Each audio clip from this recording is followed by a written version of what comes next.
here I am. Here I am in the frozen white north of Canada, and with me I have a couple of good friends, pals of old. Brian is with us, who is also in the frozen white north of Canada. How's it going? And also Dylan, who is in the frozen Midwest. It's what I imagine is the frozen Midwest. Okay, so we're gathered around the table today just simply because we thought of I thought of a topic that the other guys thought was at least mildly interesting and wanted to entertain me or patronize me about it. So we're going to have a discussion about the evolution of our three selves in the hobby world, and we're not going to confine it really to Games Workshop or Warhammer, although that's what we have common ties on. But we're going to talk about all kinds of things along the way. So beyond that, we might talk a little bit more specifically about 2014, the goods and the bads that we've had throughout that, and then maybe we'll wish you all a Christmas cheer to wrap up at the end of this. So maybe let's start with a little more casual talk. Dylan, tell us what's going on hobby-wise for you in these last couple weeks. I've just been painting bears, bear cavalry, little dwarves on hamster-looking bears, and a bunch of Vikings. It's kind of getting to the point where I'm seeing beards in my sleep now again. Getting flashbacks from the dwarves. What was that? You should sleep with less guys then. Oh! I pretty much set myself up for that. But yeah, just pretty much trying to put together this army that I made up, and other than that, I don't know. Trying to put out content. Okay. How about you, Brad? My biggest things hobby-wise is that I have a bunch of Signar that I'm painting up, and then as well making terrain. A big thing that's lacking from my collection is hills, so I've been trying to figure out the best way to make those. And luckily, while I was doing this, a local store has done it by just picking up a bunch of like the cork serving whatever you put on the table that'd be cork to put hot pots on. They just take those and turn them into hills. So I think I'm going to steal that idea and make a dozen hills or something. But that's been really my focus lately for the hobby. Oh, really? So they must be fairly thick then, those little cork pads? They're probably just like a centimeter, but it's really all you need. It's one of those things. I mean, that's the problem with hills, is that either you can go for realistic and your models fall off, or you make it perfectly flat and it doesn't really look realistic, but it works well for your models. So you always have to pick what side of that you want to go with. Mm-hmm. I was doing that step style where you kind of stack a few of those layers together. You can, and that helps. It makes it so that there's more area where your model will be hanging off, but it does make it at least more like a hill rather than a plateau. But yeah, we'll see. I mean, I can always take those corks and make a couple of different layers, but the fewer the better for functionality. Yeah, I can see that. Is that cheaper than styrofoam? Because I know you can use styrofoam and stack it up and use like a styrofoam cutter to kind of wedge it to make it hill-like too. Mm-hmm. Yeah, I mean, it's probably roughly the same. I mean, the nice thing about this cork stuff is that you can find in some dollar stores, and then you're just good to go. But I find it's easier to work with too. I mean, whereas the cork, I can just with my hand, break off pieces and get that look. I find that with the styrofoam, you need the cutter and all that stuff. So it's a little bit easier and faster to work with too. So you like whittling, basically. You're the whittling man. I think they're apart my hands, like crushing hands. Oh man, maybe I should just make that your new icon that John's making me do for you. Do you want me to do that? Like, I definitely will. He wanted a mixture between your orc and the War Machine faction that you're playing now. Hey, I can't remember the name. If you want, I'm not going to stop you. I actually started. I could definitely use anything you could send me. Right on. Yeah, I'll definitely do that then. Okay. Well, for myself, I've been getting back a little bit elfy lately. Brian, I finally painted those Sisters of Avalon that you traded me about an eon and a half ago. Woohoo! Yeah, I was feeling a little bit guilty as we were getting towards the end of the year, just looking around at all the unpainted stuff that I had built already, with the intentions to paint. So, yeah, they got the treatment, and then I got a hold of some horses to replace the horses of an old Tyrannok chariot that I had. So that's what I was just finishing up now today. Onwards with elves. Are you looking forward to being able to mix your elves? I tried it a little bit, and it's I forced an all faction thing to happen, because for no reason at all, I can't even understand how I acquired these, but I have a unit of executioners for Dark Elves. No idea. I never intended to play a Dark Elf army ever. And of course I got Wood Elves, so I forced it to happen. I played a game with all 3 elves blended together, and most of that game was about trying to figure out how that wacky magic phase works anyway. Oh, okay, yeah. I didn't really get that much feel about what benefits all the elves mixed together really has. So, more experimenting to come. I'll give you that. Sounds good. Yeah, how do you go about choosing which one you go with before he's the Phoenix King or after? Does it matter? Do you just pick one? Well, honestly, I don't see why anybody would pick a different army list than the one that says you can have all 3 elves. Like, why would you go Okay. That's the full freedom. I guess I was just curious, didn't they have like 2 army lists in there that were just basically what you can use for after Malekith became the Phoenix King, and then one before? Or? Yeah, they do. And those are thematic for the scenarios that you do in the book. But as far as outside of doing thematic scenarios in the book, okay. See this one.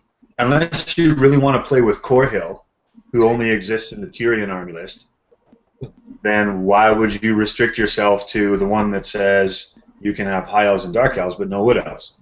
Now, I'm a little bit ignorant here, but I was hearing that if you mix the armies, you can't take items, magic items, from either it's the actual books or from the main rule book. Is that true, that you're limited on magic item selection? Not in any other way than you're limited, like in the other legions. So in other words, no, you can't have a Black Periapt for a vampire counts on your Lich Priest. So you can't mix, but you still have access to everything. You still have access to all. That's true. Oh, okay. Okay. Yeah, I haven't been able to buy the books either, so I got to pick up my news. So it really is only special character restriction that you're having to face when choosing one or the other. Okay. Anyway, you guys are derailing the conversation. Enough of that. We need to talk about the evolution of the gamer. So I'll kind of open this up, and I'll say that for those that I haven't encountered this before or listened in, I've probably the 3 of us have put smatterings of what we've done in the hobby in the past and how we got to where we are today on the internet at some stage. But I thought we'd just kind of tell the tale here a little bit and understand how we got to the stages that we are. So I will introduce that I began ages ago when dinosaurs ruled the world and miniatures were young, and the casting process was a bizarre thing of making clay pots and pouring poisonous lead into them to make models. So that's how it began. And when I was a young boy, I actually had not pewter or fancy other metal, but I had lead figures that were really bendy and you could chew on them and die. Why does that make me laugh? I feel like I should not be laughing. Yeah, so I had a few of those, and my dad encouraged that because he was an artsy fellow that did lots of canvas painting and things like that. So that's how I began, and I daubed paint on those things using crappy craft paints that you got in some shitty local store in my town. And that's kind of how I began painting, but nothing really stuck with that. It wasn't until quite a bit later, when I was in university, that I actually came across Games Workshop and Warhammer, and I think that's probably where where the true evolution began. The way it all happened is I was in a shop and playing the dreaded Magic card game at the time. I don't know if that's taboo on here or if people have general hate for that, but I've played it. that's where it was.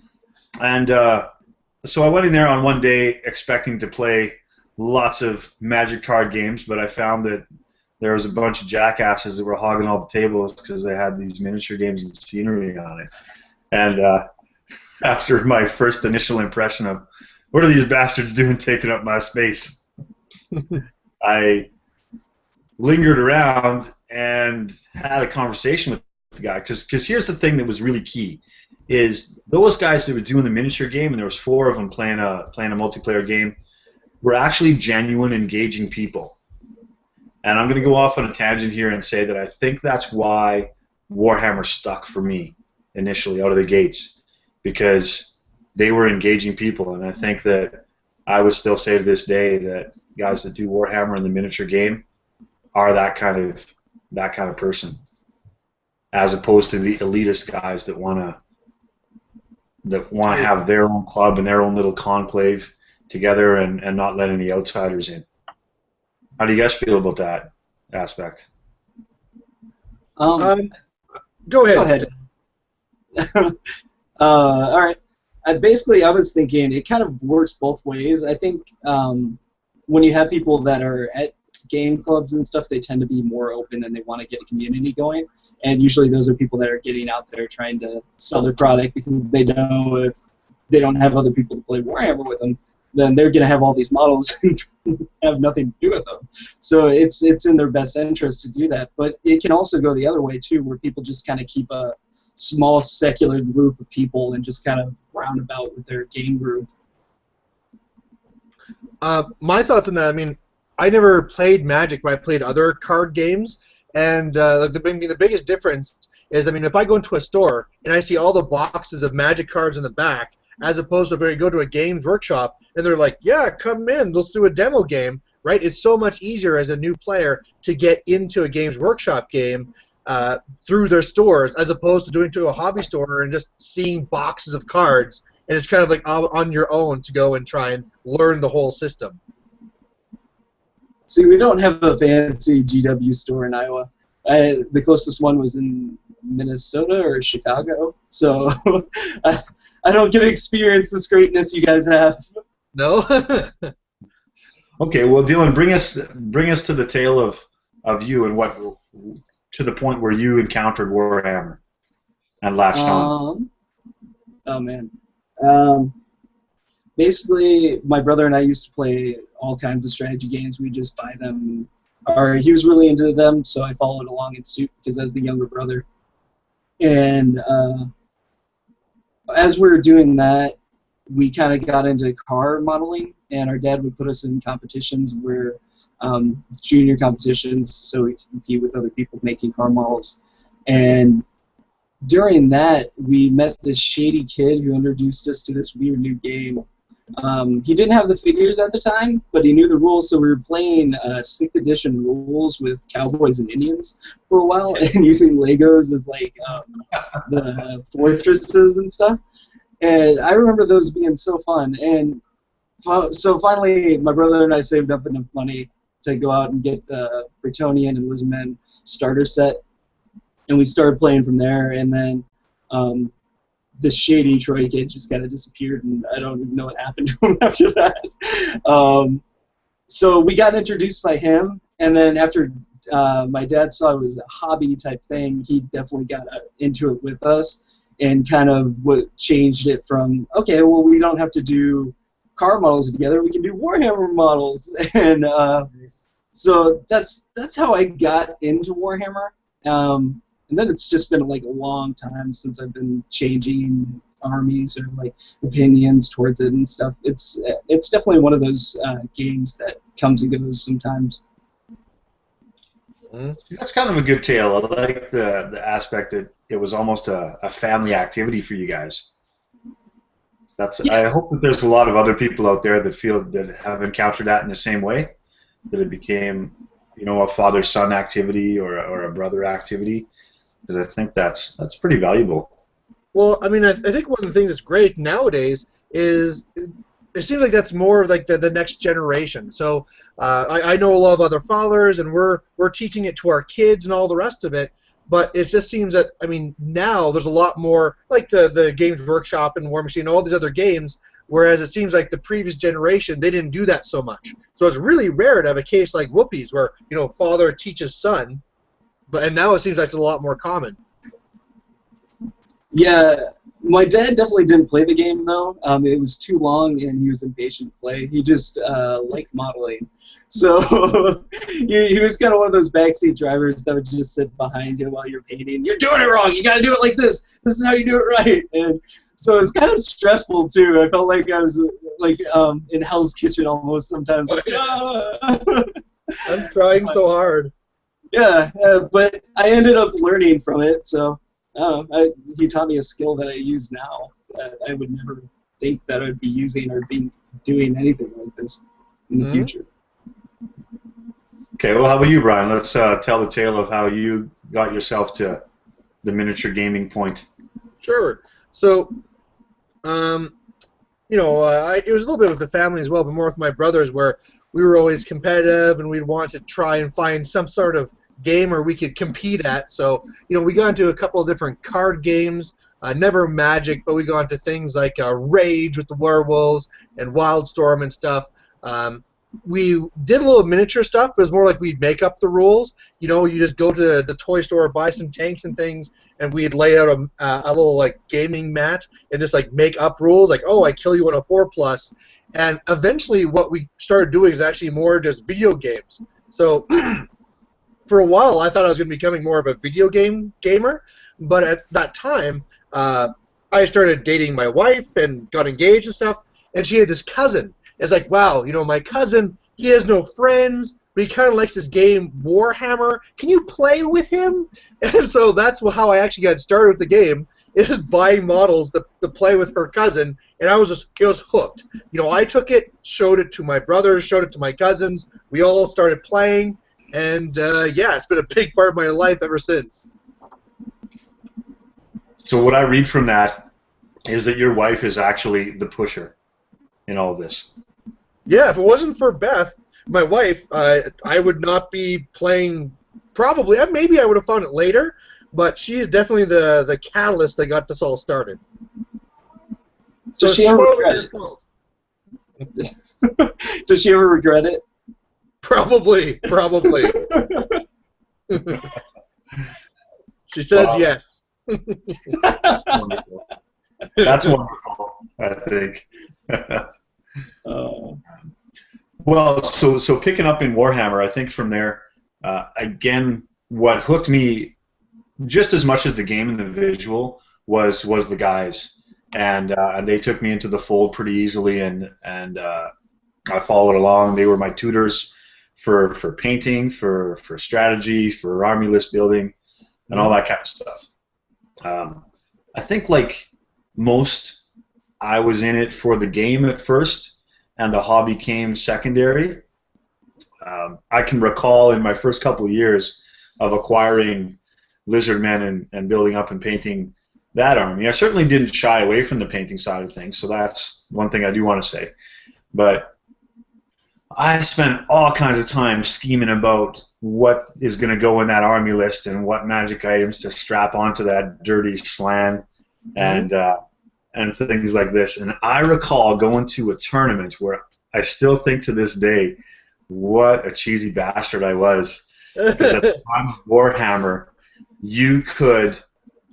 Well, here's what I did, and this is going to seem amazing to people who play Lizardmen these days. Is I was able to field 3 Stegodons in a single army, and I could put a slan in with that Stegodon unit, and that was like a unit that I'd trample across the field with and just mow people down. A unit of Stegodons. See, that's what people who play Lizardmen now.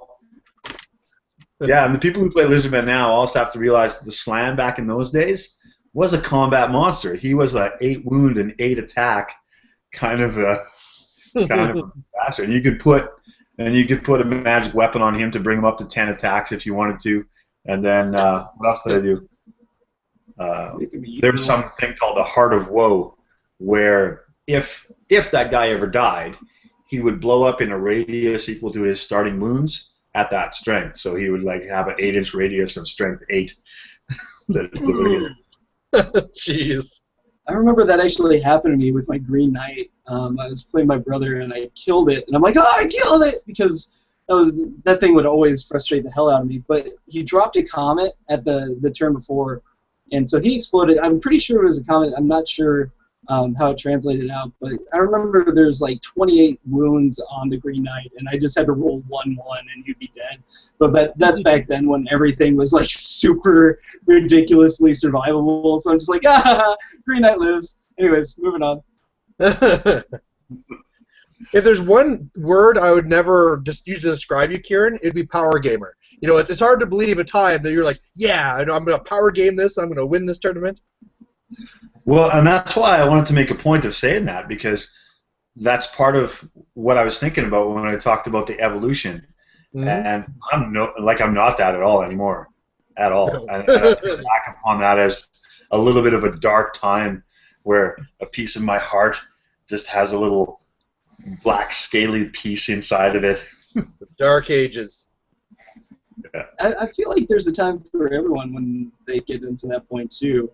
Some people don't grow out of it. I think most people just grow to terms, because for me, what was so interesting about this hobby is the whole aspect of it. Like, there's a hobby and a game, and so much more you can do, and plus immersion aspect. That it was fulfilling in multiple levels. So I think when people initially get into it, it becomes a competitive type thing, but as they play longer, they start to love the story and grow more attached to it.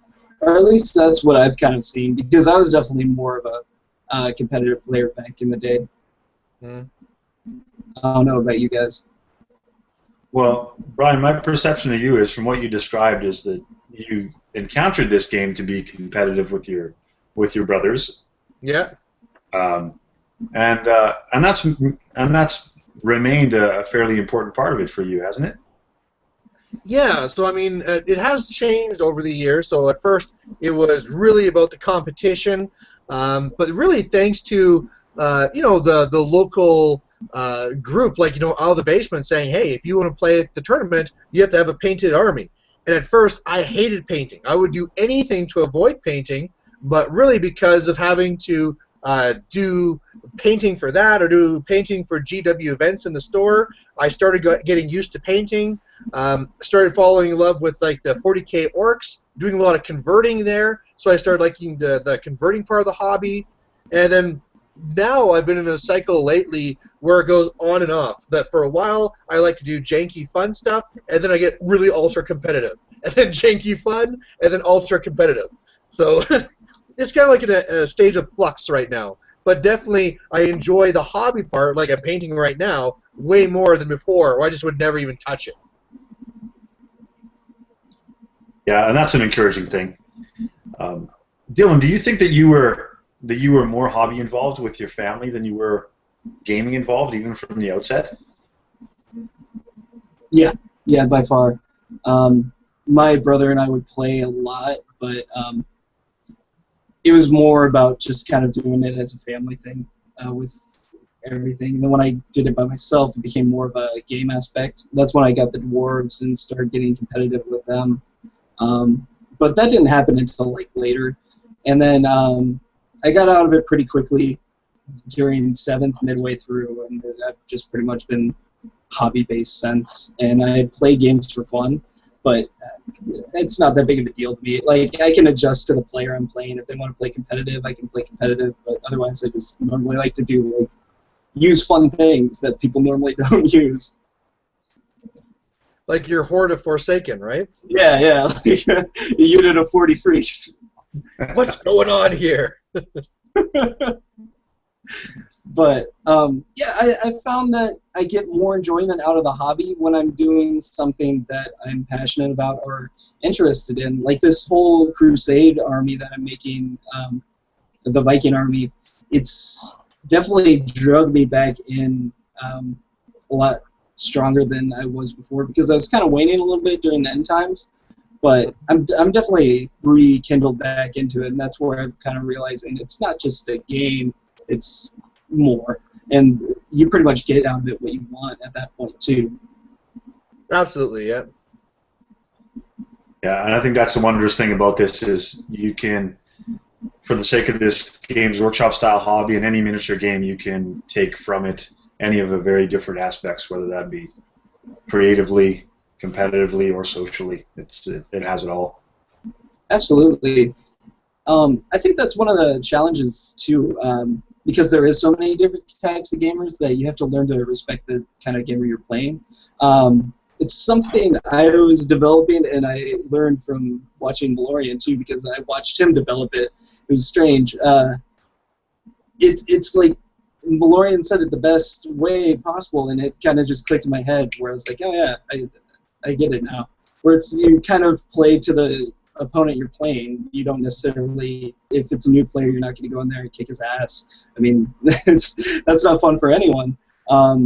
You learn to adjust with who you're playing and respect their style of gameplay, because in the end, it's still the same hobby. Yeah.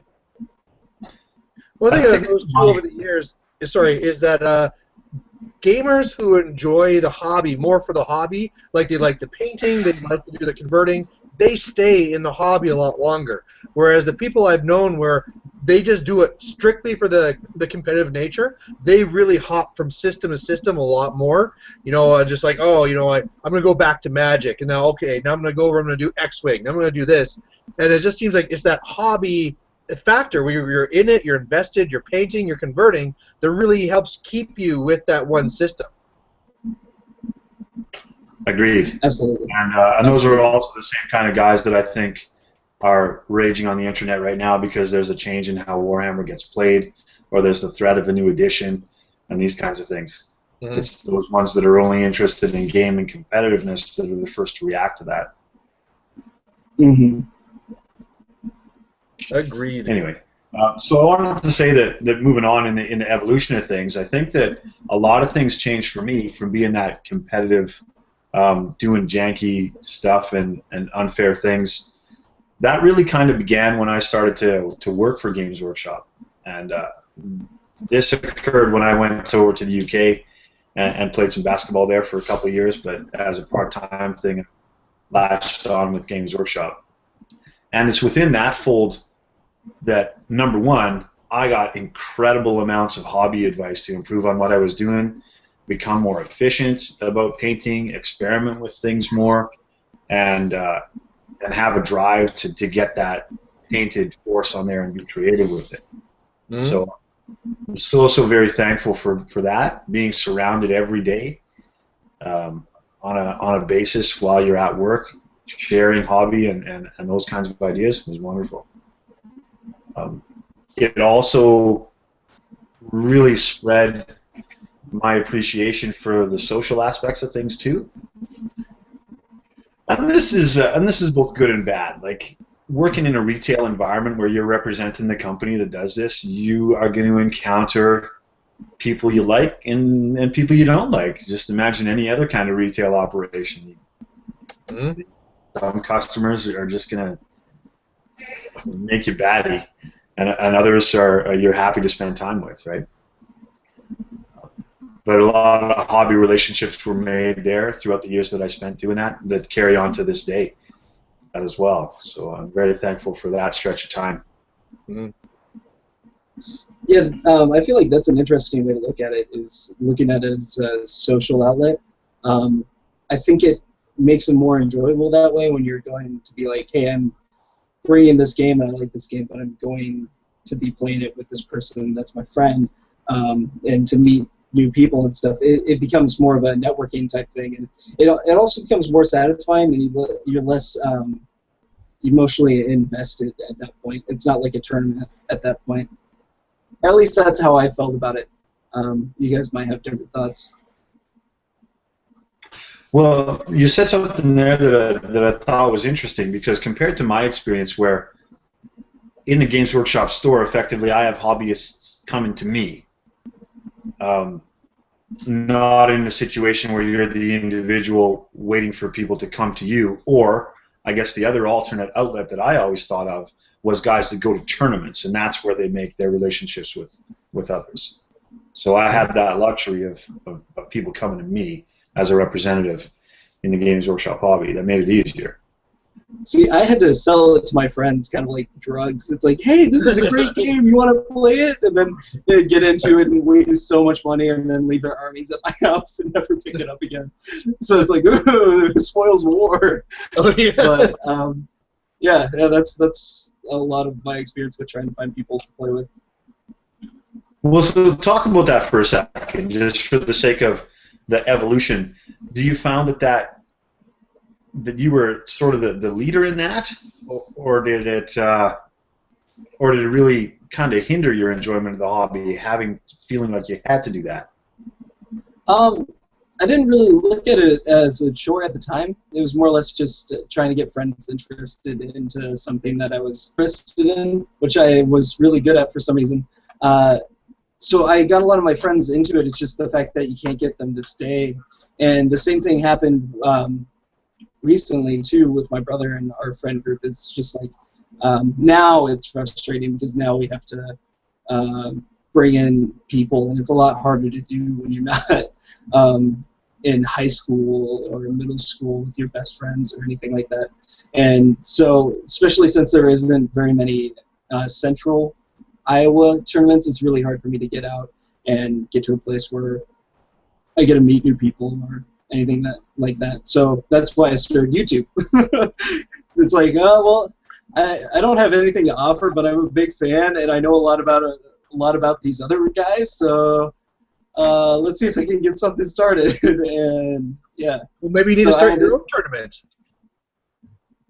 Maybe. WhoopiCon, make it happen. Central Des Moines WhoopiCon. Well, that YouTube aspect I want to come back to and talk about it in a little bit, but I wanted to ask first, Ryan, did you had access to Games Workshop stores to sort of nurture your hobby development, right? Hmm. Yeah, and so I mean that was. At first, I didn't really utilize it as much as I probably could have. I mean, it was great. We had the 2 stores here, and great people there running them. Where I'm still friends with them today. But there was a lot more just at home, right? Just trying to play with my brother and 2 cousins, and more playing there. And it took a little while before I realized, wow, the store offered a lot more, right? And then you'd start going to these little events where they do like the Coliseum, where you just bring one character or one unit, and then you start meeting other players through the store, and eventually through the store you learn about tournaments. Tournaments, you meet more people, and so again, the store was a catalyst to really get into the game in a way that's bigger than just you and 3 friends in the basement, right? So. Okay. And then how about when you went to Fort McMurray? There was a shop there that you still had access to. Yeah, I mean, up there in Fort McMurray, we had 3 different shops because they keep on closing and opening new ones. But again, I mean, if it wasn't for the store, it'd be really hard to meet anyone, especially up there in Fort McMurray where everyone's on different shifts. Like, oh, someone's on a week on, a week off. It's really hard to meet people and even figure out who's up there, right? Because all the time, new people are coming and going. It's really because of just the stores that I really got to meet people and set up those solid relationships. Sorry. Gotcha. Yeah, so the stores play a big part in keeping the game going and supporting the community. But again, kind of like what others said here, was that you get what you put into it. So, I mean, if you just show up at the store, play your game, and leave, you're not going to be having as great community as if you start bringing in friends, right? Do demos for them. Start running events. Start, trying to support the community more, right? If you see someone having some trouble, don't just crush them. Try and help him so he becomes a better player. He brings in his friends. This is better for the community. I agree with that. And I think right there that shows a maturity of a gamer as well, because if you're just not there to crush and win, then you're going to nurture that hobby within somebody else. And again, I keep coming back to this. It was such a wonderful experience to meet those guys initially that were welcoming. And I guess the reason why I keep bringing it up is because I didn't really feel that with the card games that I was involved in before, or other games that I was involved in. They weren't as open to that. They were, just trying to make their shit work and get that game done and make me go sit in the corner. Yeah.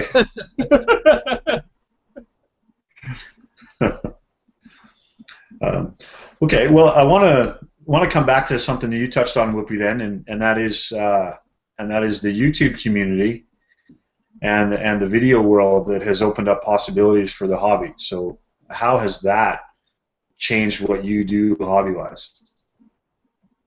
Pretty tremendously. Even when I wasn't doing anything on YouTube, I kind of let it fuel me to get motivated to do things, try to go out and find more games and stuff.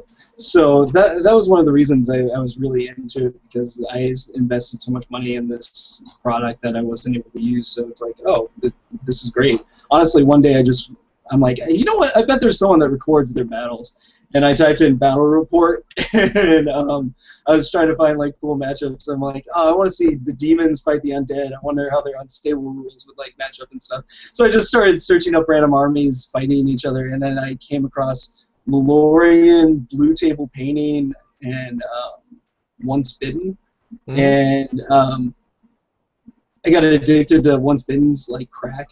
I swear, it was just like he had the best way of reporting it out, so you felt like you're actually part of the game. And that's one thing I respected about those battle reports in particular. But Malorian would address on the community as a whole, and then that would kind of open it up to see there's more of these people doing it.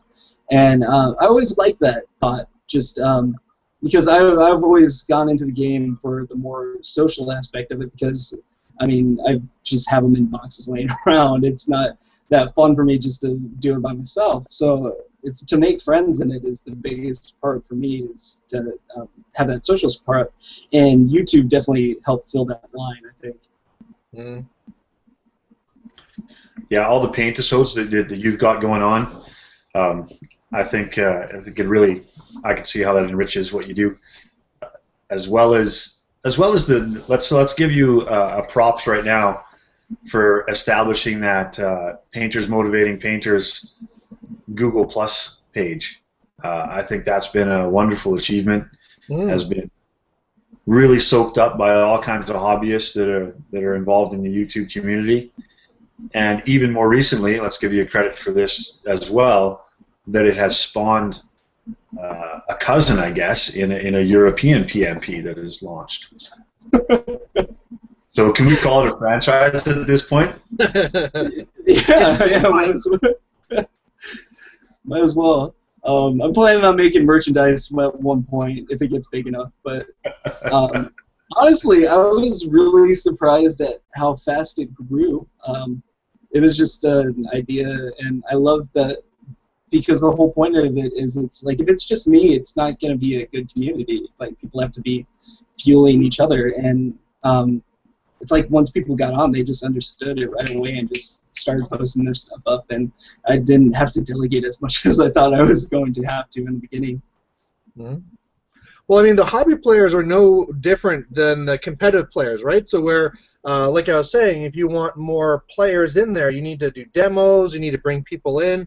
It's the same thing for the painting. I mean, all these guys are looking for groups, and all of a sudden, if you have things like your Painters Motivating Painters, hey, then they're able to be part of that. They get to meet more people, learn more techniques.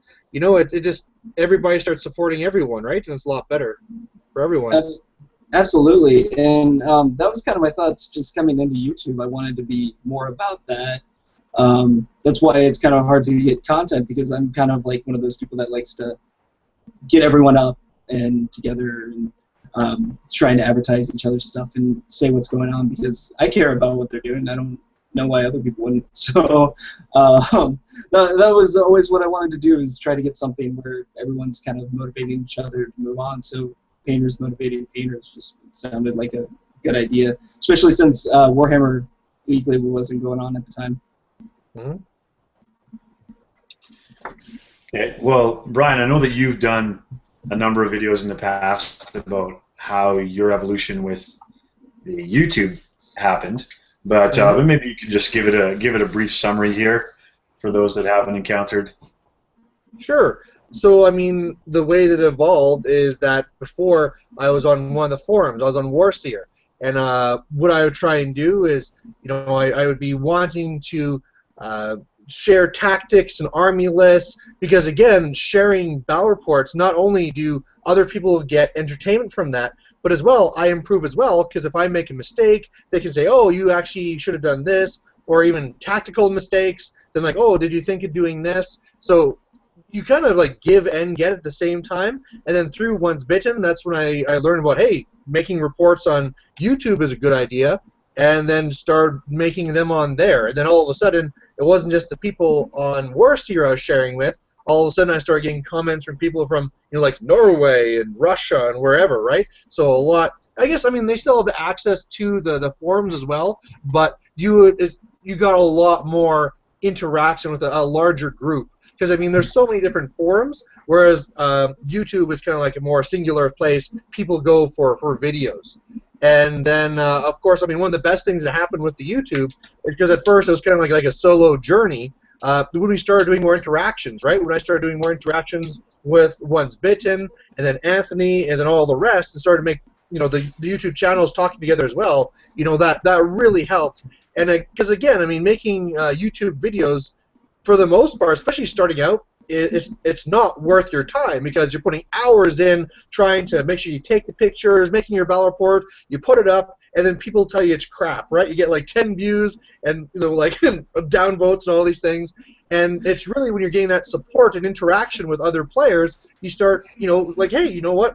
I want to put up a video because I'm doing this with Once Bitten, and I know this person wants to watch the video. So again, people working together is what keeps it going. Yeah, absolutely. It creates a camaraderie amongst them that they're all able to follow. So it's a lot easier to do. I think that's why it may have been end times and you leaving, but for a while the Warhammer YouTubers were just like kind of fluttering. It's like, what do we do? It was strange, but it's like healed out now. But there was a while where it was like a great divide, like clicks started happening and stuff. It was kind of interesting. But I think you have the right aspect about it, or the right ideas about it. So, Kieran, what's your YouTube channel has been in flux. What's been your evolution there? Well, I would kind of bring upon something that you make mention of there, and that is that you expressed that continuing to do the videos and the volume of content that you do is a fair bit of effort to do.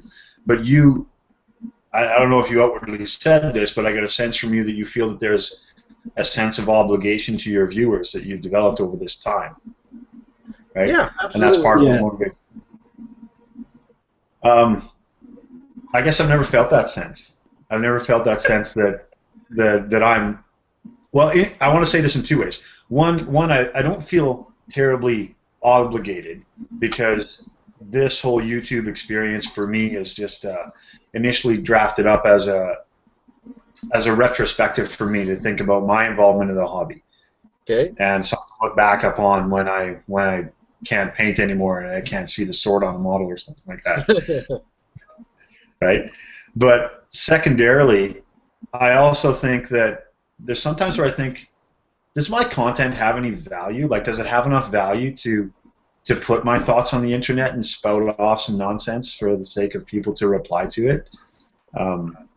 So that's kind of why I don't throw out a whole lot of stuff out there. Sure, I got some thoughts, but I wonder, do they have enough value to record? And if I don't feel that I have enough value to record it for myself for viewing later, then I guess that's why I don't feel it has enough value for distributing to the general populace of the YouTube community. So that's how I feel about that. Well, make more videos. They are worth it. Watch out! You got somebody sneaking up on you. Someone's sneaking up on you, Ryan. What's that? Sorry, you got cut off. Somebody's sneaking up on you. I know. Shira snuck in here. I like how it followed the horror movie. While Shira's there. What? Wait, what was that? I can't hear you. Shira, I want to ask while you're there. We're talking about our YouTube channels and our YouTube experiences. So I want to ask, when can I expect the first YouTube channel for Shira? Are you going to start up your own channel? I don't know. How about this? If you were to start up a channel, what would you do videos on? Warhammer. Warhammer. Ah. Wheat. And would they be battle reports, or would there be more talking about painting and building? Battle reports. So Shira battle reports. And so when are those going to start happening? I don't know. All right. Well, sometime in the future. It's set in motion. I think you can be the vanguard of I'm here. Warhammer for youth and Warhammer battle reports for youth. Yeah. The next generation. New waivers. So then, just to finish off our thoughts about YouTube and why you do that and why you're involved as you are, what do you think, thinking again about the evolution of you as a hobbyist, that you gain the most from it? Well, it really, I mean, that's a good question. It really changed from the focus being me putting up battle reports to share tactics and to learn, because you get kind of to a point where, you know, hopefully I'm not making as many mistakes, so I'm not that newish player, but it started transitioning more into, like you said, it was almost like a duty type thing where I want to make sure I'm providing out to them, because if I ever, let's say if I didn't make a battle report for a month, there would be comments saying, what's going on, were you shot? But as well, it turned to a more thing where it was more supporting the community, right? Where I was trying to do more videos saying, hey, let's get more battle reporters out there, let's try and do more stuff on this, right? Try and do more spotlights on other gamers. So it was almost just like how in the game where you do demos to try and get more people into the game, it started turning into a thing where I really want to focus on just getting more people into doing YouTube battle reports. Because I've seen so many YouTube channels over the years where they're amazing, absolutely amazing, but you know they only go on for a couple of battle reports, they get discouraged, and they're gone. And some of these ones I've seen, I mean, they're just amazing, right? Where they had, I remember a 40K channel I followed for a while, they'd actually in the pictures have like the little pew pew pew pew, and there'd be like the little lines going to where guys are going when they died. Can I please do my show? There'd be like an explosion gif, and then also the model will be gone. Like, these are really fun, awesome reports, but because they weren't known and they weren't shared around, they did a couple and then they were done. So I wanted to start making sure that these people were getting more viewership. Yeah, I was actually going to mention on this too, you touched it a bit. Like you were saying, it takes a lot of motivation to constantly put up content on YouTube, and it's really demoralizing in the beginning too, just finding your niche, what you should be doing, and you don't know what that is, and it's almost like I'm back at like telemarketing, like just throwing out like a silent call and seeing if I can get someone to bite. So I definitely understand that, and it's demoralizing, but after a while you kind of get to a point where you feel, I feel obligated with the PMP and everything. I feel like I need to be putting up content, so it's kind of, sometimes it's a little bit of a tug of war between like real life and YouTube, which one takes precedent, but I think people's viewership and not being recognized is a lot of the reasons they do stop playing or stop posting battle reports or content. And I guess an interesting thing with my evolution with my YouTube now is that now that I have changed my channel to being more on a different system, I am right back at the start again. So, you know, I lost tons and tons of viewers, and whereas before I had the pull to say like, hey, go check out this fantasy channel, if I do that now and say, hey, go check out this War Machine channel, I don't have that pull anymore. So that whole step I was at before, I got to bring it back, and I'm at the whole thing again where I need to be analyzing the videos I'm putting up and what do people care about, right? Do they care about the battle reports I'm putting up? Do they care about the the tutorial videos, the hobby videos. You know, what am I doing again? And so it's interesting that I went through that whole process over like 10 years for fantasy, and now I need to restart again. So I'm sure a lot of people will just give up because it is demoralizing to be like, before I'd have 1,000 views at the end of the week. Now at the end of the week it's like maybe 100. So it's like, wow, okay, we got to build that back up, you know.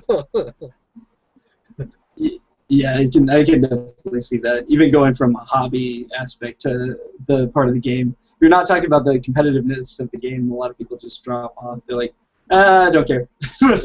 But those few that stay, they end up joining the PMP at least.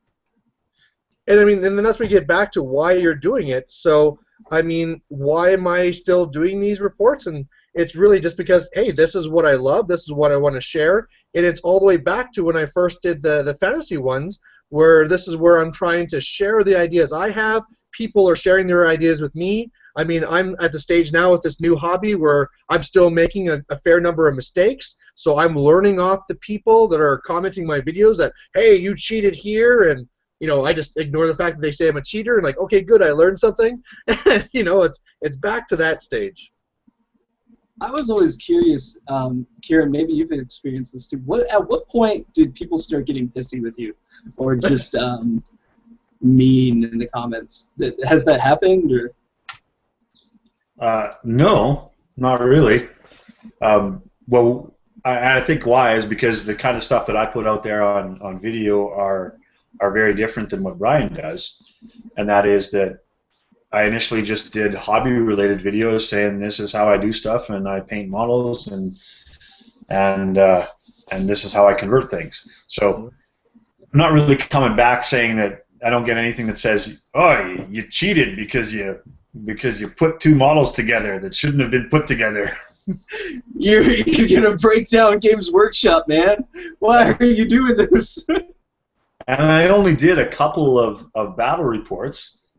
And they were crappy battle reports that didn't go into a lot of detail about what I was doing anyway, so nobody could tell me that I didn't do a charge properly or took too many attacks with my Elf Lord. So yeah, there wasn't really much there. And aside from doing paint-a-sodes with you guys and that kind of thing, those are really the only arenas that I've expressed opinion about things. So those have been on other people's channels, not on my own. So those other people deal with whatever comments about what I've said. See, I used to do that too. Now I have to live with those. It's like if everyone compiles every stupid thing I've said over the years, just need to delete all my content. I'm still Teflon. Maybe after this video that I put up, I'll get some hate, but yeah, I'm Teflon. I'm good. Actually, an interesting thing on the comments that happened just this last week that I noticed is that in the hobby that I'm in now, there's a huge thing about cheating. They do videos on the top tables, and in a big tournament that just happened a little while ago, it turned out that this one player was, you know, whether it was on accident or, you know, purpose, breaking a lot of rules, and so cheating became a big thing. And so in one of the channels I was watching, somebody brought up here like, oh, you did this and this is cheating, and what they decided to do is instead of commenting on, well, they did comment on and correct them like this is actually what happened, they then turned off their comments, because in YouTube you can just disable comments like, screw you guys, I don't care what you think. And the harm in that is that nobody learns. I find that, I mean, especially when you get some of these comment threads where people are discussing and talking, that's where the real worth is. And especially if, let's say in a video, something is done wrong, whether, again, on purpose or by accident, and somebody says on the bottom, like, oh, by the way, it's supposed to work like this, it's better to see a video and you're like, whoa, is that right? Look in the comments, oh, no, okay, that was a mistake, as opposed to comments being turned off. And you might have new players thinking like, oh, that's actually how you're supposed to play. I saw it in a video, right? And so the real implications here is that these negative people out there that are making YouTubers want to turn off their comments, I guess, I mean, I can tell them, like, stop doing negative comments, but you'll never stop the internet trolls. It's more to just the YouTubers saying, accept it. There's always some jerk out there that'll say something bad about what you're doing. leave those comments on, accept them. If they're being really out of place, boot them out. You can ban them, the single person, and then at least let other people comment, because that's a huge benefit to your channel, is that interaction. When do you think you first started noticing this happening? What was your first experience with that? Being comments turned off, or just negative comments? Your first negative commentary, where it was just one guy that just kept nagging you. Oh, there's probably pretty much from game one, right? So first battle report up, it'll be like, hey, you did this wrong. And then okay, battle report number 2. Oh, look, now you're doing this wrong. Battle report 3. Why am I even watching you? All you do is make mistakes all the time. And you just ignore them, You try and learn. If they're correct, okay, good, you'll learn. But otherwise, what else are you going to do? I can see that. So what I can get from summing all that up from you two guys is, what you get out of this is one, you learn more tactically by exposing yourself and doing those battle reports. Mm-hmm. 2, you share your thoughts and get some rebuttal from others to help you along with your hobby.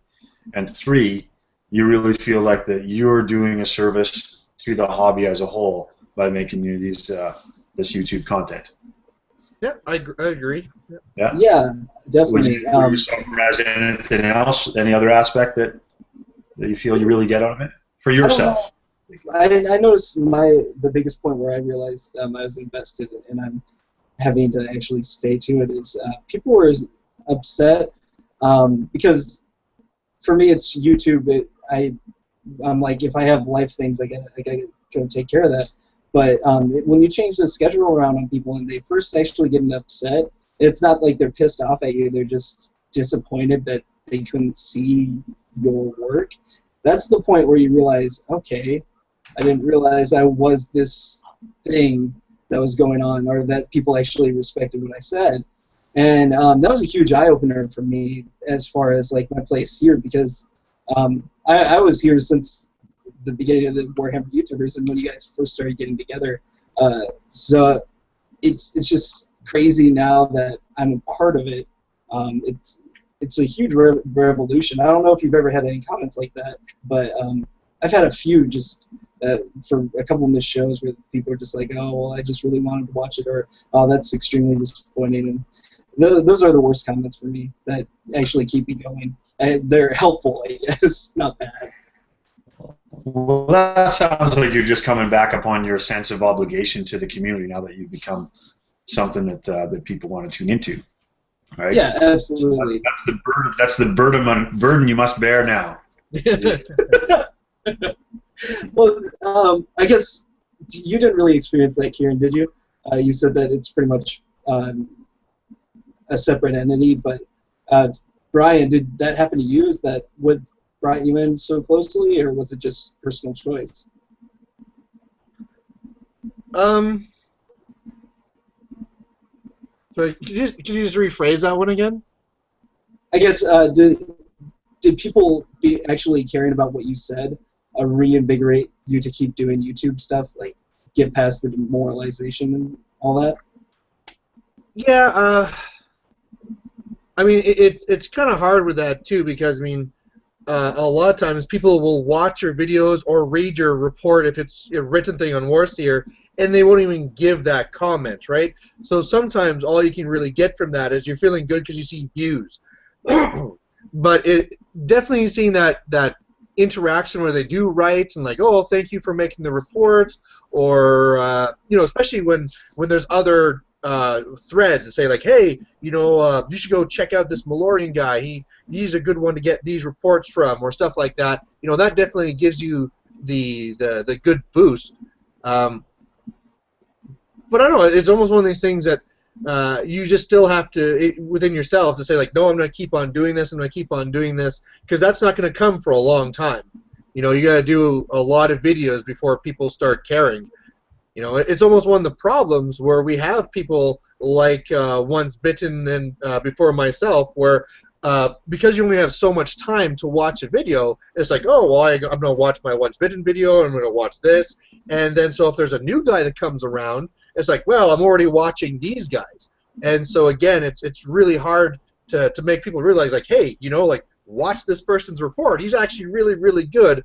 And so it's I think now it's kind of hard to break into the YouTube type of thing, right? Oh yeah, we started noticing that Mitch Hiram and I had different ideas about how we were going to go about the rating system, but we ended up going on the vote system, and it pretty much turned out the way we were expecting. It's like people just completely ignore this great content because they're on this popular content, and that's kind of what I wanted to avoid with it. But I'm thinking like I should just do a show for people that got overlooked or something, like channels that may have gotten overlooked. Check out these guys. These guys are good because you're right. There's a lot of good content that gets overlooked. I mean, a great example I have here is, you know, one of the best things about Once Bitten's videos is that he's a really good painter. So whenever you look at his battle reports, it's going to be, you know, great eye candy. Everything looks great. Everything looks wonderful, and it's a lot more enjoyable to watch as opposed to like, oh, there's some silver and gray and stuff. But I mean, then you have someone else like Luke Davis, where his stuff looks just as good as Once Bitten's, and he brings in that comedy aspect, but people aren't going there. And I kept on saying, like, go look at Luke Davis, go look at Luke Davis, and it's just hard to get people around to that. And I think Luke Davis, I mean, he's fallen away several times where he hasn't made videos for months and stuff, and I think it really is just that, where you're not really getting that recognition, right? Here he is, he's putting in all this work, trying to make all these battle reports, but because everyone goes and they watch their Once Bitten report and not his, he just loses interest and goes away. Do you think is this a trait that you developed being a YouTuber, do you think? Or is it just a trait of acceptance, trying to find people like you to help broaden the community? I guess, Kieran, you can say something about this as well. Well, I was actually going to try to interject and move us on from YouTube talk. Oh, okay. So wrap up and finalize anything you want to say about YouTube, about how it affects you as your evolution of gamer, and then we'll go on. I've said enough. I'm good. Yeah, a lot. All right. So what I wanted to kind of bring it back to is where we've come from. That we talked about in the past, our initial stages of how we got to the point of enjoying these games, and then we talked about our involvement and development within YouTube. But gaming-wise, what I stepped through, and again mostly through my employment with Games Workshop and associations there, is playing 40K, playing Battlefield Gothic and Necromunda, and whatever else that they could pump out. I mean, I had some kind of involvement in there along the way. Got some enjoyment out of all those to a certain degree, I suppose, but I would just say that I've always come back to Warhammer, that being the first love, for the sake of the aesthetic of it. Being a giant Lord of the Rings nerd, I associate all of that kind of stuff with Lord of the Rings, and that carries over obviously very directly to Warhammer Fantasy. So I've always identified with that, and I think that's what has always brought me back to it. Over that time, I have steadily painted stuff. There's never been a whole lot of time period where I haven't been painting models. So I'm thankful for always having that part of the hobby to go back to. Mm-hmm. Gaming-wise, through all that time, while working with Games Workshop, I didn't do a lot of tournament play because I always had opportunity to do casual play around with the associations that I made. So these last few years is actually where I've finally come back to that competitive aspect of things after all that time. And playing half dozen tournaments every year at least, traveling a little bit for them as well. I've really got some enjoyment out of that, and it's brought me back to community associations and making new friends with it. And now you're running a tournament. It's true. It's true. Not for the first time. That even with Games Workshop, that's what I found myself doing instead of playing in them, was running those tournaments. But yeah, now with the local club out of the basement I'm into running a big weekend-long event on the 24th and 25th of January. Thanks for the segue, so I could do this plug. And as part of that, Brian is hosting a War Machine event on that weekend. Mm-hmm. And we also have 40K Fantasy, Infinity, Dystopian Wars, Drop Zone Commander, and Malifaux. Ta-da! All those things. Yeah. I guess I had a question on that. You guys, when you first became TOs, did you feel like your view on the hobby changed at all?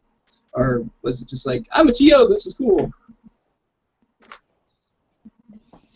I think it was part of, probably part of the same motivations that you guys talked about with your YouTube, is that you, at some point, you go to a bunch of events and you enjoy yourself at those events, you push your soldiers around and you play some games and roll dice, and you're taking advantage of somebody else's hard work for your enjoyment. So part of the feeling there is that there's an obligation to give back and lead other people so that they can play their games. Okay, yeah, I can see that. I mean, there are people out there too who run tournaments to, make an earning or something. But my finding with especially with the local tournaments, is that most of them are running them just to support the community, right? They're running them because they're XGW staff or they're just leaders in the community, and a lot of them take losses, right? When they run these tournaments, they lose money, but they do it because they want to support the community. So. Okay. So Dylan, bring us up to speed then from your early days of hobbying with the family to what you've gone through to get yourself here today. How do you perceive that? Pretty much, it was me getting my friends involved into it and then sticking through there. I got one of my friends to end up picking up orcs and goblins, which I ended up buying later, and I got one to play Dark Elves and Chaos, and we kept each other afloat for a while. Every Sunday we'd go to we have a game store, but it's like 45 minutes away. So we would go there and eat bebop and just play this game. And I remember that was the funnest part. It was just gathering all together and just having fun. It was such a cool game. You got to lay out a whole mat, set up the terrain. It was all so immersive, and you're by yourself. So it was a great time. And then as it went on, you start growing older and falling out of those relationships. And for some reason, Warhammer is one of the hobbies I always kept. Even if I wasn't actively playing it, I always was up to date with what was going on. And it's just because after a while, I couldn't find people to play with. And my brother and I don't get along. So eventually, we found a new gamer group. The same thing kind of happened, and then I started getting into YouTube stuff, and that's pretty much how I ended up here. But mostly, it was a lot of bringing people into the game. I even tried Space Marines for a while, and if I wasn't at least playing, I would be painting, but I also do so many other different type of art stuff too that, like, a lot of times it would distract away from the painting. So it'd always be gaming, playing, or reading some form or another of GW fluff or games. So did you dabble in other games along the way outside of Warhammer? Oh yeah, not any as far as Warhammer miniatures or war miniatures. I've played a lot of stuff like Mage Knight, HeroClix. There's this game called Lion King. It's about like this. It's like a chess game with knights that you painted for this board game. We played a lot of Risk. We just played a bunch of strategy games. And besides that, I was a huge fanatic of Warcraft, the RTS, and StarCraft. So anyway, I was doing something. I was fulfilling some kind of nerdism that was left in Warhammer, because it's just it was my way of reaching out to get this fix almost. But honestly, it has everything. Like you alluded to, the Lord of the Rings aspect into it is what first brought me in, because I was reading them at the time, and I loved our strategy games in general. So it was just the perfect mix for me. And I don't think a game's really ever gotten rid of that for me. But I haven't tried anything like War Machine, so. Well, that's a good segue over you. That's a good segue over to you, Brian. Let's talk about what other things you've messed around with along the way. Sure. So, I mean, starting with some of the stuff where, you know, trying to make up your own rules and things, there's so many different systems, like you're saying with the tournament coming up here, and there's also a local group here where every year they do May Day, and they always show off all the different systems. And so you'd walk around and you'd play like this cowboy game and this flying game, but for the most part, nothing really pulled me away. I think it's really just because I really like that fantasy type aspect and the epic army aspect of fantasy that nothing else really offered. And then it was also a money thing too, right? It's like, well, I could get into X game, but this would be this cost. And so I just kept on saying fantasy, fantasy, fantasy, and then it was really, man, the War Machine thing was just something where they were playing at the local store in Fort McMurray, and really, whenever I go to the store, I would say 80% of the time I wouldn't get a fantasy game because nobody's playing fantasy. They're only playing War Machine. And so that's when I said, hey, you know, War Machine's cheap. I might as well start. And then I started getting into that. And it had a little bit of the fantasy aspects, so that was kind of nice. There's the robots like 40K, but there wasn't that epic size, but there was still the tactics. So whereas I said, you know, like sometimes I love playing for the janky fun, and sometimes I'm that power gamer, it really nurtured that power gamer in me. And now it holds on to me tight now. So you can't escape its icy grip. Yeah.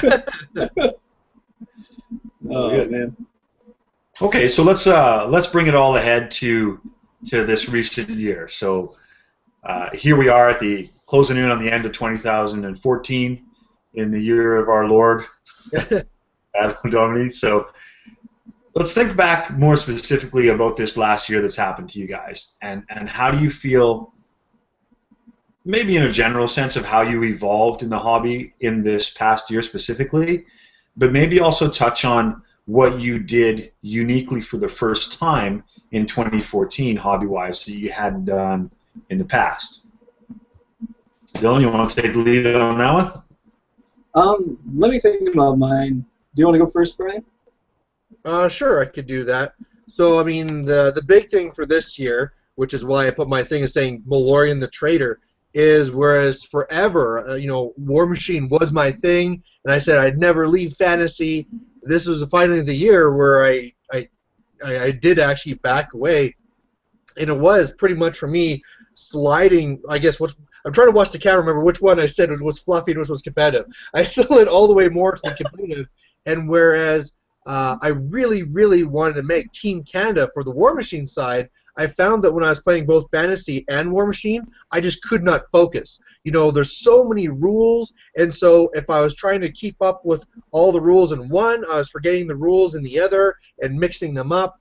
And I was also just finding times for games that I finally had to say, you know what, I'm just going to change game systems, because doing too many games at the same time just means you're a jack of all trades. You're not really the master of any, right? So it's really that change of focus now to saying I'm going to do just this one hobby, and we're going ultra competitive.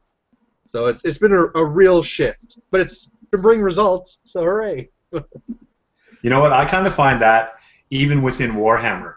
Like, I've got 8 painted armies, and one thing that I did last year through all the tournaments is I promised myself that I would play a different army in every different event. Yeah. And what I found by that is I would just forget all kinds of crap at every event about how that army works. For instance, I'm quite sure that I played an entire tournament without realizing that Empire gets to roll 3 dice on their break tests when you have a hero within it, and a myriad of other things. In fact, I played a tournament just a couple of weeks ago in Calgary with the High Elves, and having not played them in a while, I forgot all kinds of crap. Like, I had a dragon, and I don't think I used its fire breath one time in the whole So yeah, I appreciate what you mean, is that when your mind is having to go in all sorts of directions to keep a concept in all these different games. If you're gonna be really successful, you gotta focus. So I appreciate that. Yeah. And I felt like when I got the email from you, like I thought you were just gonna be deleting your channel altogether. So I'm like, what? You can't leave YouTube.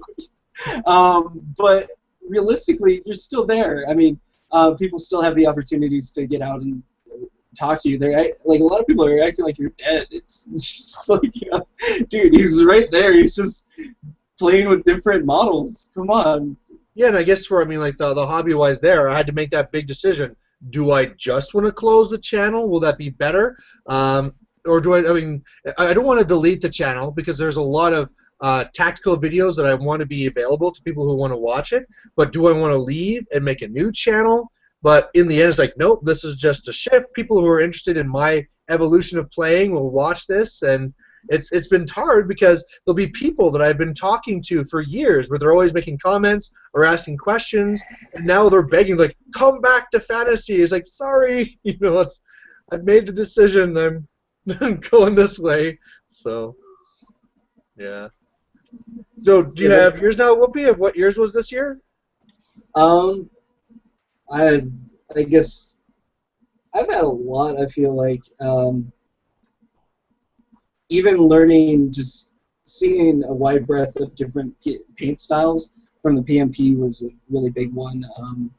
I've seen things from like White Dwarf or other people's armies and stuff, but I was always the general painter, and I've learned everything from like stuff that I've developed over just doing art in other places, and my dad in the beginning. So I have a really experimental style, and just seeing people so precise with what they were doing, and seeing this whole new breadth of this art world that I didn't know, with this jargon that I didn't know, it was really eye-opening to me, and it shows, for me, it reinvigorated the hobby, like I said. It's also the first time I'm making a complete army out of basically just GW as core, and the rest are things that I'm bringing in or converting to make it my own full army with its own story and background. I've never done that before. Yeah, well, and I was going to say for myself, PMP. Always sorry. No, if you're not done, you carry on. Sorry, thought you were done. I was just going to say, and I started the PMP, but go ahead. Sorry, my bad. Yeah, you sure did, and that's an important thing to note. We talked about that before, and you deserve props for that. So that was a big aspect. Carrying on from something you said, I think that evolving as a painter is always something that goes on, and I hope that each and every person that's involved with painting miniatures will always take from other people and experiment and try out different things. So even though I did that, I feel that I did that through 2014. I feel like I've always been open to that and always done that. But when I thought about this question about what I've done differently in 2014 than I have in others is two things, and that is that I got involved in a different miniature game for the first time in years and years. Since stopping working for Games Workshop, I probably have played 3 40K games, for example. Like everything else besides Warhammer Fantasy has gone by the wayside until I picked up Malifaux just this past summer. What attracted me to that was it was a different way to play and a different visual aesthetic and a different style of game altogether. So although I'm not throwing all of my Warhammer stuff out the window to go and play Malifaux, I do get some extra enjoyment out of that. So I'll give a thumbs up to that. But Warhammer related, the thing that I feel is a good spot of evolution is the fact that I feel this summer we successfully did a Warhammer campaign that went pretty much accordingly to plan, started and finished when it should have, and went along relatively smoothly. And that's the first time that I've been involved in a campaign that actually got to fruition like we thought it would. Mm-hmm. Been involved in a whole bunch of different ones in the past, not just for Warhammer, but other games as well. and getting guys together was always a struggle, and keeping things on schedule was always a struggle. But with the tools that we used here and with the partnership with the guys that I played in the campaign with, I was really pleased, and I thought that was a kind of an evolution, and I'm encouraged to do more Warhammer campaigns because of that success. Yeah, and this is where we have to give you props there for sure, Kieran, because same thing. I've done campaigns before, and they've always petered out in some way or another, and yours just powered all the way through. It was engaging all the way through, so it was very successful. So, I mean, if nothing else, I mean, you were saying, like, I don't know if I could be doing videos on what content. Like, you should be doing videos on how to run campaigns, right? Like, that's a perfect topic for you. Seriously, every one that I've tried to start failed. I stopped buying the campaign books because just like, I'm not going to do the Listeria or Storm Magic. It was a waste of money, but the stories are still good. It's just I could never get the campaigns to work out. Yeah, so I think moving forward, I'm encouraged by that, and I want to do a new one in the new year here to do another campaign. And maybe you're right, Brian. If I'm going to do some YouTube content, I'll maybe make a better effort to keep up with that. I mean, I did do some videos, and one or two of them are pretty laughable about summarizing the Lost Isles campaign that we did. But if I can in some way try to keep a little more abreast of that, I think that can have some value. You're right. Mm-hmm. And one thing I was thinking, you're in a comfortable position. People, when they start getting upset, it's when you're not meeting what their expectations are. So you haven't made any promises yet, so you can have this great content and still not be get held down by the kind of negativity? Yeah, the negativity of it, the negative side of it. Like, you can still have your life and do this. It doesn't have to be your life. You have a lot more free range with it. Well, I think one of the first keys as far as YouTube aspects, kind of getting drawn back into YouTube talk here, but don't promise people live events, is what I've done. Because then there's no sense of pre-obligation. Yeah, I don't know. That's all. I've been learning that on the way, because you never know when things are going to happen. And once you become flaky, it's just like, he's the flaky guy. All right. Well, let's take a moment to, as we're coming kind of near to a close here, let's talk about not necessarily a New Year's resolution, but look forward into 2015 and think about what you would like to achieve hobby-wise in the next year. Anything fancy and new, Whoopi, on the way? Or aspirations? I definitely want to. I'm planning on getting Warhammer Weekly started up again with Vince. Third time's the charm.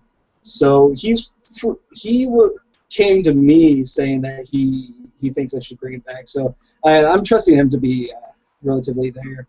So I can't see that not happening. Probably not for a month or so, but I'm planning on getting that going. The PMP is still doing stuff with that. I just really want to have a fully finished, completed, converted army, and then once I get that done, I'll feel achieved. That's my goal this year, I think. Yeah, solid. And Ryan, aside from, well, no, not aside from, but most importantly, 2015 World Championships on the calendar. Well, I got a couple. Like 2015 is going to be a very interesting one for a couple of hobby stuff. I mean, one of the new things I'm going to start doing is trying to start up a Wednesday Warhammer thing, or War Machine thing, where I'm going to Warhammer. I know. I just teased everyone. But no, it's Wednesday War Machine, and what I'm trying to do here is pull in local players where every Wednesday I'll have 2 people come to my house, or I'll play against somebody, and I'll record a live game and put it up. And the 2 big things I'm trying to get from that is one, it'll showcase local talent, because right now in War Machine, it's really the States are really talked about all the time, and not so much about Canada. So I'm trying to showcase some really great players we have here, and as well, you learn a lot when you can watch the game being played. So I'm hoping that'll work out. I'm going to be switching over to the biggest tournament I've ever ran. Whereas before, most of my thing was like a dozen people or 20 people. This new format I'm doing, first it was 30 this year, and I'm targeting 50 for the next year. And whereas before I was running my events in this, cheap church hall and stuff, now we're going to run it in a casino hall. So we're going to have the alcohol and all other fun stuff. So that's going to be a huge step up as a tournament organizer to start organizing all that stuff. Painting-wise, I want to have my if I want to be someone who's trying to push War Machine and be that person that can be pulling people into it, I got to paint my whole army. I'm pretty close now, but I think in 2015 is where I'm going to be at that point where I'm like, the 98%, almost everything's painted. So that'll be big. And then, of course, hopefully, I'll make Team Canada, but it's going to be tough. I give myself like maybe a 20% chance. It'll probably have to be 2016 that I actually make the team. So if nothing else, 2015, I need to get some big results in tournaments to show that I can, earn that spot. Yeah, brilliant. So busy. And I wish you well with that. Yeah, it's a big aspiration. How about you, Kieran? Well, for myself, as far as hobby stuff, I just want to kind of maintain. I have, for the first time, actually with yours that you did on Warseer, threw my hat into the ring with a sort of tale of painters that you did, or a hobby goals over the course of a year. So throughout that, I also joined in with another one that was hosted by Garage Hammer, and the goal with that was to paint 200 points a month or something to that aspect. But tallying along with that and keeping a diary of what I've painted and done makes me realize that I'm pretty capable of doing 3,000 to 4,000 points of models in a year. So I kind of want to maintain that as I go along. I know that it's getting full here, and the wife might oppose that thought, but tough one. That's what she gets. Yeah. You know what you're getting into. That's not terribly new. I think what I want to do that's new, though, is I've kind of enjoyed getting out of town and doing those traveling for tournament events again. I went to one in Vancouver this past summer, and I think I went to one in Saskatoon as well. So I've left the province on a couple of occasions, but I might spread a little bit further. I might even, if I'm going to the UK to visit family there, I'll make sure that I pack a Warhammer army and try to find one. I'm sure there's lots of events that can be had and easy to get to.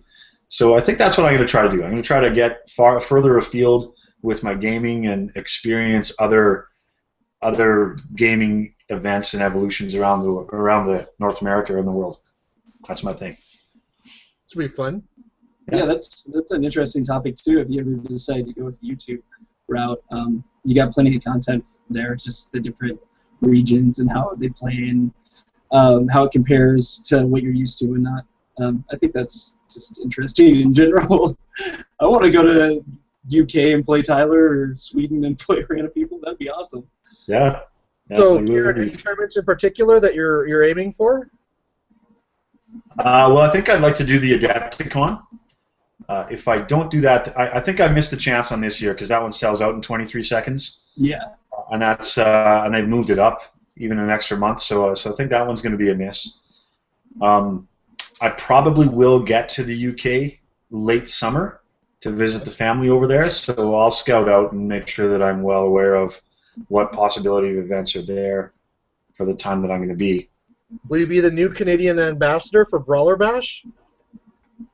Oh, well, I've thought about that. That's crossed my mind. That might be a possibility to get way out to the East Coast, sure.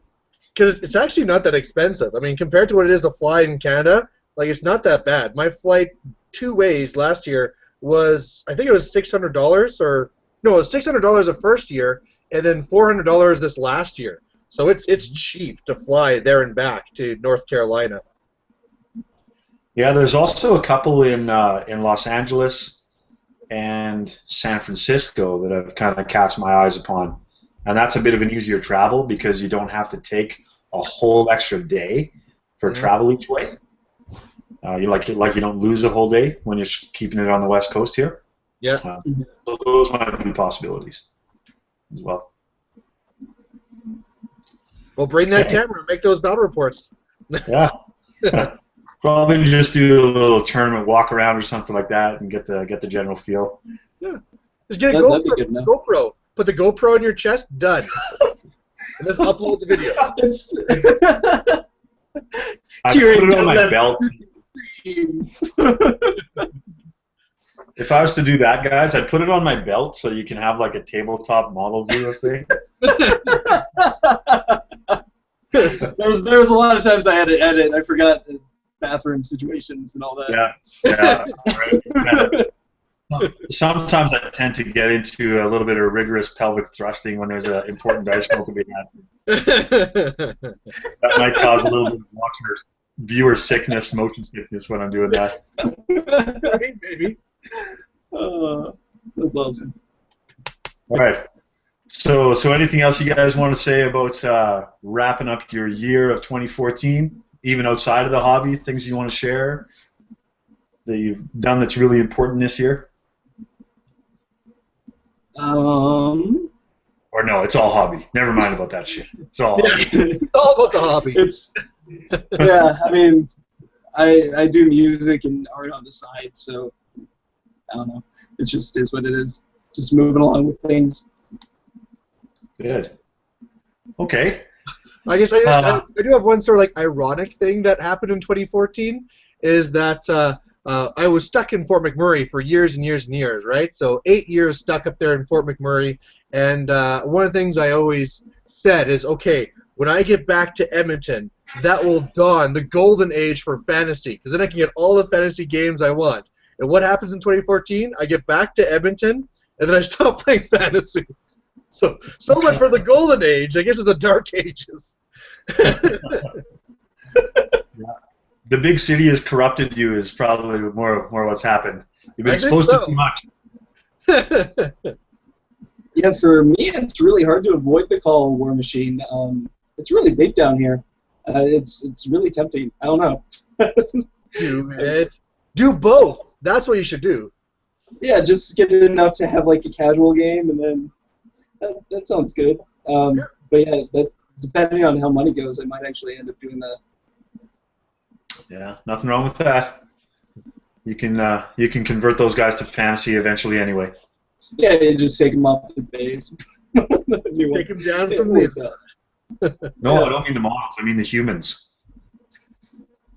Convert those humans to fantasy. Oh, okay, I gotcha. Yeah, so kind of be like a sleeper agent. What I'm suggesting is you can be the worm. You can go into the War Machine community and say, "Hey guys, this looks like a really cool game. I'd love to play that with you. It's super fun. Maybe you can teach me all about it." But really, what your goal innerly is, you're just going to be planting seeds, and you'll be like, "Well, that's all fun, but look what you can do with Chaos Warriors. Maybe you'd like to try out these wacky war machines that the orcs have. And that's more fun than these warjacks." Yeah, you have 10 warjacks. Look at this, a 40 unit of freaks. That's only the first part of the army, man. Yeah, there you go. Well, guys, I think it might be close to wrapping it up time, so I want to wish you guys well over the next couple of weeks of holiday time. I hope you get some fun toys.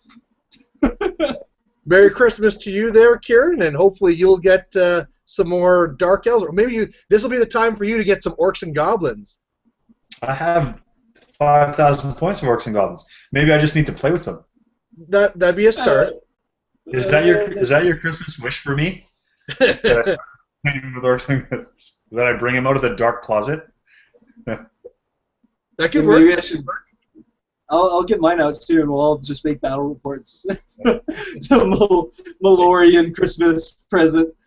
I will do that for you, Brian. I will pull the orcs out of the dark closet and start playing games with them. You know what? Let's do this. Let's try to fit in a game of orcs versus orcs. Oh, I see. There you go. The corruption trying to pull it in. I'm sure we can make something work. A little bit of give and take on each of our sides there. That's all there is. I got you. Okay. Good. All right, fellas. Well, I raise my glass of eggnog to you and to all our viewers, and I'd like to say happy times for the last couple of weeks of 2014, and wish you all well for the next of these fine years in the hobby. Cheers to all. Cheers. Well, cheers. Good night, all. Bye.